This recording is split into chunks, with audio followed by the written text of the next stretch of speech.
Good morning to all of you. In this class, we discuss chapter 4 of class 12, reconstitution of partnership, change in profit sharing ratio among the existing partners.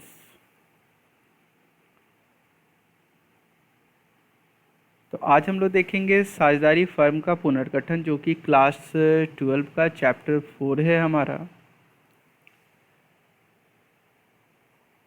Now we discuss meaning of reconstitution of partnership firm. Any change in existing agreement of partnership is reconstitution of the firm.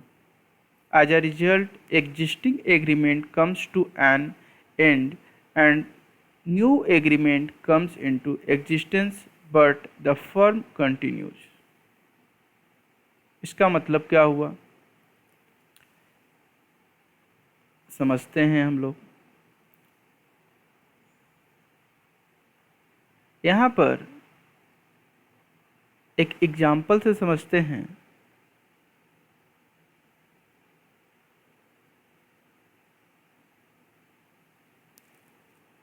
दो partner हैं A B, और ये लोग पहले जो agreement कर रखे थे आपस में, तो एग्रीमेंट किस लिए, तो प्रॉफिट लॉस डिस्ट्रीब्यूशन के लिए. प्रॉफिट लॉस डिस्ट्रीब्यूशन के लिए ये लोगों ने एग्रीमेंट कर रखा था कि भाई 2:1 में जो भी प्रॉफिट होगा उसको हम लोग आपस में बांटेंगे. लेकिन अब ये लोग चाह रहे हैं कि पुराने एग्रीमेंट को हम चेंज कर दें, पुराने एग्रीमेंट को चेंज कर दें और जो हमारा रेशियो था पहले 2:1 उसमें चेंज करें. तो ये तो हमारा था ओल्ड रेशियो, ठीक है, ओल्ड रेशियो था ये. अब ये लोग न्यू रेशियो डिसाइड करने के बाद रखते हैं 3:2 कि भाई अब जो हमारा प्रॉफिट एंड लॉस का डिस्ट्रीब्यूशन होगा वो होगा 3:2 में. तो जो ओल्ड एग्रीमेंट था वो केवल ख़त्म हुआ यहाँ पर,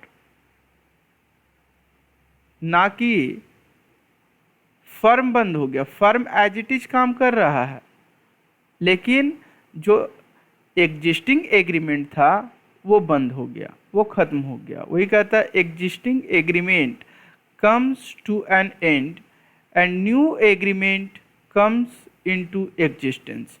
तो ये ओल्ड एग्रीमेंट था जो वो हमारा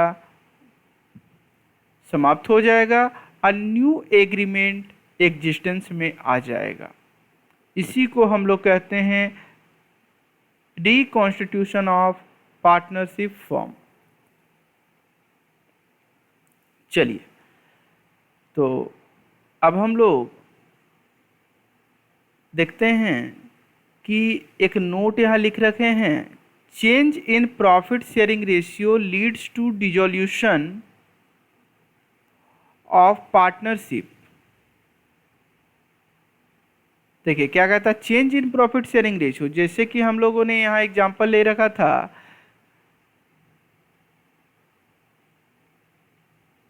कि ओल्ड जो शेयर था वो 2:1 था और न्यू क्या हो गया 3:2 हो गया. तो वही कहता है change in profit sharing ratio leads to dissolution of partnership and not of the firm. देखिए पार्टनरशिप का डिसोल्यूशन हुआ, ना कि फर्म का. बिकॉज क्योंकि the existing partnership agreement ends.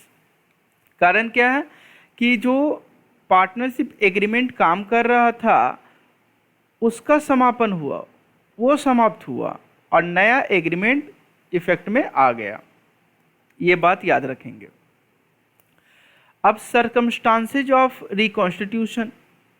अब रिकॉन्स्टिट्यूशन हम लोग कब कब करते हैं, तो सबसे पहला पॉइंट आप याद रखेंगे, change in the profit sharing ratio among the existing partners. अगर प्रॉफिट शेयरिंग रेशियो में कुछ चेंजेस होता है उस केस में रिकॉन्स्टिट्यूशन हो जाएगा। दूसरा, admission of a new partner, पहले से 2 पार्टनर थे, एक तीसरा पार्टनर ऐड होते हैं सी, जो कि न्यू पार्टनर हैं, तब हम कह सकते हैं कि हमारा फर्म का रिकॉन्स्टिट्यूशन हुआ। पॉइंट नंबर तीसरा, retirement of an existing partner, मान लेते हैं 3 पार्टनर काम कर रहे थे, सी रिटायर हो गया, तब भी क्या होगा, रिकॉन्स्टिट्यूशन होगा पार्टनरशिप फॉर्म का। Number 4, death of a partner, अगर कोई पार्टनर का डेथ हो जाता है उस केस में। और अमालगमेशन ऑफ 2 और मोर पार्टनरशिप फॉर्म्स, अगर 2 या 2 से अधिक पार्टनरशिप फॉर्म्स आपस में मिल जाते हैं उस केस में रिकॉन्स्टिट्यूशन होगा पार्टनरशिप फॉर्म का। अब देखते हैं adjustments required for change in profit sharing ratio. तो सबसे पहला हम लोग क्या करते हैं, determination of sacrificing and gaining ratio, फिर अकाउंटिंग करते हैं गुडविल का, then accounting of reserves, accumulated profits and losses, accounting for revaluation of assets and reassessment of liabilities, adjustment of capital। and now